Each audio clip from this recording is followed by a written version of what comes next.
ఓం నమ శివాయ. అందరికీ నమస్కారం. 2025 జనవరి 1వ తేదీన ఆడవారు మర్చిపోకుండా ఈ రంగు చీర కట్టుకుంటే సంవత్సరం అంతా భర్తకి అపార ఐశ్వర్య యోగం సిద్ధిస్తుంది.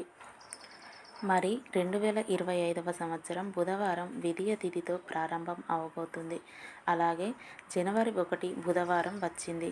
ఈ సంవత్సరం విదియ తిథితో ప్రారంభం అవ్వడం చాలా విశేషం. విదియ తిథి అంటే లక్ష్మీదేవికి ఎంతో ఇష్టమైన తిథి. న్యూ ఇయర్ విదియ తిథితో ప్రారంభం అవ్వడం చాలా మంచిది అని పెద్దలు అంటున్నారు.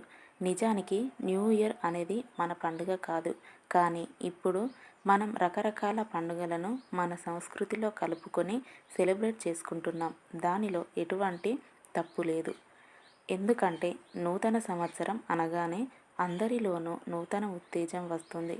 కొత్త సంవత్సరంతో తమ జీవితం కూడా కొత్తగా మరింత అందంగా మారాలని ప్రతి ఒక్కరూ కోరుకుంటూ ఉంటారు. 2024కి బాయ్ చెప్పి 2025కి స్వాగతం చెప్పే సమయం వచ్చేసింది. కొత్త సంవత్సరం బాగా కలిసి రావాలని అందరూ కోరుకుంటూ ఉంటారు. ఈసారి జనవరి 1 బుధవారం విదియ తిథితో కలిసి వచ్చింది కాబట్టి ఈ సంవత్సరం అందరికీ ఆర్థిక పరంగా సమస్యలు వస్తాయని జ్యోతిష్య నిపుణులు చెప్తున్నారు. అంటే అప్పులు కావచ్చు, ఖర్చులు కావచ్చు, డబ్బు పరంగా బాగా సమస్యలు వస్తాయి. జీవితంలో డబ్బు ఒకటే ముఖ్యం కాదని చాలామంది చెప్తూ ఉంటారు. కానీ అన్నింటికంటే ప్రధానమైన వాటిలో డబ్బు కూడా ఒకటి అని చెప్పడంలో అతిశయోక్తి లేదు. ఈ రోజుల్లో డబ్బుకు ఉన్న ప్రాధాన్యత మనుషులకు లేదు. ఎందుకంటే ప్రతిదీ డబ్బుతోనే ముడిపడి ఉంటుంది. కొన్నిసార్లు డబ్బు వల్లనే సొంత వాళ్ళు కూడా పరాయి వాళ్ళుగా మారిపోతూ ఉంటారు. మరి డబ్బుకు సంబంధించిన సమస్యలు 2025వ సంవత్సరంలో రాకుండా ఉండాలంటే లక్ష్మీదేవి అనుగ్రహం ఉండాలి అనుకుంటే జనవరి 1న ఈ రంగులో ఉండే చీరని కట్టుకోవాలని జ్యోతిష్య పండితులు చెప్తున్నారు. అంతేకాదు ఆడవారు జనవరి 1న ఈ రంగు చీర కట్టుకున్న, ఈ రంగు దుస్తులు వేసుకున్న సంవత్సరం అంతా భర్తకు ఐశ్వర్య యోగం సిద్ధిస్తుంది. అలాగే రాజయోగం పడుతుంది. సంవత్సరం అంతా ధనధాన్యాలకు లోటు రాకుండా ఉంటుందని పెద్దలు చెప్తూ ఉన్నారు. మరి జనవరి 1న ఆడవారు ఏ రంగు చీర కట్టుకోవాలి అనే విషయాన్ని ఇప్పుడు మనం ఈ వీడియోలో వివరంగా తెలుసుకుందాం. అంతకన్నా ముందు ఒక చీర కథను విందాం. ఒకసారి ఒక మహిమగల స్వామివారు శ్రీ త్రిపుర సుందరి చంద్రమౌళేశ్వరి పూజ చేస్తూ ఉన్నారు. అక్కడికి వేలాది మంది భక్తులు వచ్చారు. వాళ్ళు కనురెప్పలు కూడా కొట్టడం మరిచి అత్యంత భక్తి శ్రద్ధతో పూజను తిలకిస్తూ ఉన్నారు. త్రిపుర సుందరి దేవి అమ్మవారికి అలంకరించిన పట్టుచీర అందరినీ ఆకర్షిస్తూ ఉన్నది. అయితే అక్కడే వేదికకు దూరంగా ఒక మూలన బిడ్డతో సహా కూర్చొని ఒక తల్లి స్వామివారు శ్రద్ధగా చేస్తున్న బోధన తిలకిస్తూ ఉంది. కూర్చున్న చిన్నపిల్ల అమ్మవారికి కట్టిన చీరను తదేకంగా చూస్తుంది. చూడడంతోనే అమాయకంగా ఆ చీర కావాలని తల్లిని వేధించడం మొదలుపెట్టింది. తన తల్లి కూతురిని ఎంతో బుజ్జగించింది, అలాగే మందలించింది. అయినా కూడా కూతురు వినలేదు. అలా అడిగితే అమ్మవారు కోప్పడుతుంది అని, మంచి పిల్లలు ఇలా మారం చేయరాదని భక్తితో అమ్మను ప్రార్థించమని చెప్పింది. కానీ ఆ పాప తల్లి మాటలు ఏవీ పట్టించుకోలేదు, వినిపించుకోలేదు. ఆ చీర కోసం అమ్మను వేధిస్తూనే ఉంది. వాళ్ళ అమ్మ కూతుర్ని బుజ్జగించడానికి ఏవేవో ప్రయత్నాలు చేస్తూనే ఉంది.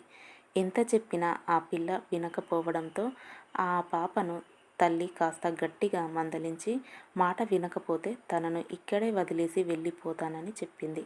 ఇక ఆ పాప భయపడిపోయి కళ్ళ నిండా నీళ్లతో అమ్మను చూస్తూ ఉంది. తల్లి పాపను వెంటనే గుండెలకు హత్తుకుని కళ్ళ నుండి వచ్చే నీరును తుడిచి ఆ పాప చేతులను నమస్కార ముద్రలో ఉంచి అమ్మవారి శ్లోకాలను చెప్పసాగింది. ఆ తల్లి శ్లోకాలను వింటూ అమ్మను, అమ్మవారిని తదేకంగా చూస్తూ ఉండిపోయింది కూతురు. పూజ ముగిసిపోయాక స్వామివారు అందరికీ తీర్థం ఇస్తున్నారు. క్యూలో నిలబడ్డ అందరూ తీర్థాన్ని పుచ్చుకున్నారు. ఆ తల్లి కూతురు తీర్థం అందుకోవడానికి అందరితో పాటు వేదిక మీదకు వచ్చింది. కానీ స్వామివారు హఠాత్తుగా తీర్థం ఇవ్వడాన్ని ఆపేశారు. ఎందుకో ఎవరికీ అర్థం కాలేదు. అప్పుడు స్వామివారు అక్కడ నుండి లేచి గర్భగృహంలోనికి వెళ్ళి అందరినీ ఆశ్చర్యపరుస్తూ అమ్మవారికి కట్టిన పట్టు చీరను తెచ్చి ఆ పాపకు ఇచ్చారు. తర్వాత తీర్థం ఇవ్వడం మొదలుపెట్టారు. ఇదంతా చూస్తున్న ఆ పిల్ల తల్లి ఆశ్చర్యపోయింది. ఎక్కడో దూరాన ఒక మూలన కూర్చుని ఉన్న పాప మనసులో ఉన్న కోరిక ఈ మహాస్వామి వారికి ఎలా తెలిసిందా అని ఆశ్చర్యంతో చూస్తూ ఉన్న ఆ తల్లితో స్వామివారు ఇలా అన్నారు. తల్లి, పిల్లలు దైవస్వరూపులు. ఏది అడగాలో ఏది అడగకూడదో వారికి ఎలా తెలుస్తుంది? భగవంతుని సృష్టి మొత్తం వాళ్ళదే అని, వాళ్ళ కోసమే అని పిల్లలు అనుకుంటారు. పిల్ల మీద నువ్వు ఎప్పుడూ కోప్పడవద్దు. నువ్వు కన్న తల్లివి మాత్రమే, కానీ ఈ అమ్మవారు అందరికీ నిజమైన తల్లి అని అన్నారు. ఆ మాటలు విన్న తల్లి పిల్లలు స్వామివారి నేలపై పడి నమస్కరించి వారి ఆశీస్సులు అందుకుని వెళ్ళిపోయారు. వారు వెళ్ళిపోయిన తర్వాత స్వామివారు అక్కడ ఉన్న శిష్యులతో తన చీరను తీసుకోవడానికి ఆ త్రిపుర సుందరి అమ్మవారే వచ్చింది అని, ఆవిడది ఇవ్వడానికి నేనెవరిని అని, అందుకే అమ్మవారికి ఆ చీరను ఇచ్చేసా అని అన్నారు. ఇక వీడియోలోకి వస్తే కొత్త సంవత్సరంలో లక్ష్మీదేవి అనుగ్రహం పొందాలంటే తప్పనిసరిగా జనవరి 1న ప్రత్యేకమైన రంగులో ఉండే దుస్తులను ధరించాలి. ఎందుకంటే జనవరి 1న సవ్యంగా జరుపుకుంటే సంవత్సరం అంతా కూడా సవ్యంగా నడుస్తుంది. జనవరి 1న కొత్త దుస్తులు ధరిస్తే చాలా మంచిది. ఆడవారు ఈరోజు రెడ్ కలర్లో కానీ, ఆరెంజ్ కలర్లో కానీ, లేదా ఎల్లో కలర్లో కానీ ఉండే చీరను ధరిస్తే చాలా మంచిది. సంవత్సరం అంతా కూడా మీకు బాగుంటుంది. అలాగే దీర్ఘ సుమంగళి యోగం కలుగుతుంది. భర్తకు మంచి జరుగుతుంది. అపార ఐశ్వర్య యోగం, రాజయోగం పడుతుందని పండితులు చెప్తున్నారు. చీరలనే కాదు, డ్రెస్సులు వేసుకునేవారు కూడా జనవరి 1న ఈ రంగులో ఉండే బట్టలు వేసుకుంటే సంవత్సరం అంతా కూడా కలిసి వస్తుంది. కనుక ఆడవారు అందరూ కూడా జనవరి 1న రెడ్ కలర్ కానీ, ఆరెంజ్ కలర్ కానీ, ఎల్లో కలర్ కానీ ఈ 3 రంగులలో ఉండే దుస్తులను ఏవైనా ధరించండి. ఆడవారు ఈరోజు మేం చెప్పిన రంగులలో ఉండే దుస్తులు ధరిస్తే మీ భర్తకు మంచి జరుగుతుంది. సంవత్సరం అంతా కూడా కలిసి వస్తుంది. అలాగే మంగళయోగం సిద్ధిస్తుంది. ఎట్టి పరిస్థితుల్లో కూడా ఈరోజు బ్లాక్, గ్రే, వైలెట్ కలర్లో ఉండే దుస్తులను అస్సలు ధరించవద్దు. కాదని జనవరి 1న ఈ రంగు దుస్తులు వేసుకుంటే సంవత్సరం అంతా కష్టాలు వస్తాయి. అలాగే స్త్రీలు ఏ రంగులో ఉండే గాజులు వేసుకోవాలి అంటే ఎరుపు, ఆకుపచ్చ, పింక్ ఈ 3 రంగులలో ఉండే గాజులు ఏ రంగులో ఉన్నవైనా సరే ధరించవచ్చు. ఆడవారు, మగవారు, పిల్లలు, పెద్దలు అందరూ జనవరి 1న రెడ్, ఆరెంజ్, ఎల్లో ఈ 3 రంగులలో ఏదో ఒక రంగులో ఉండే బట్టలు ధరిస్తే చాలా మంచిది. ఈరోజు మీరు వేసుకునే దుస్తుల మీద black, grey, violet, blue colours తక్కువగా ఉండేటట్లు, వీలైతే అసలు లేకుండా ఉండేలాగా చూసుకోండి.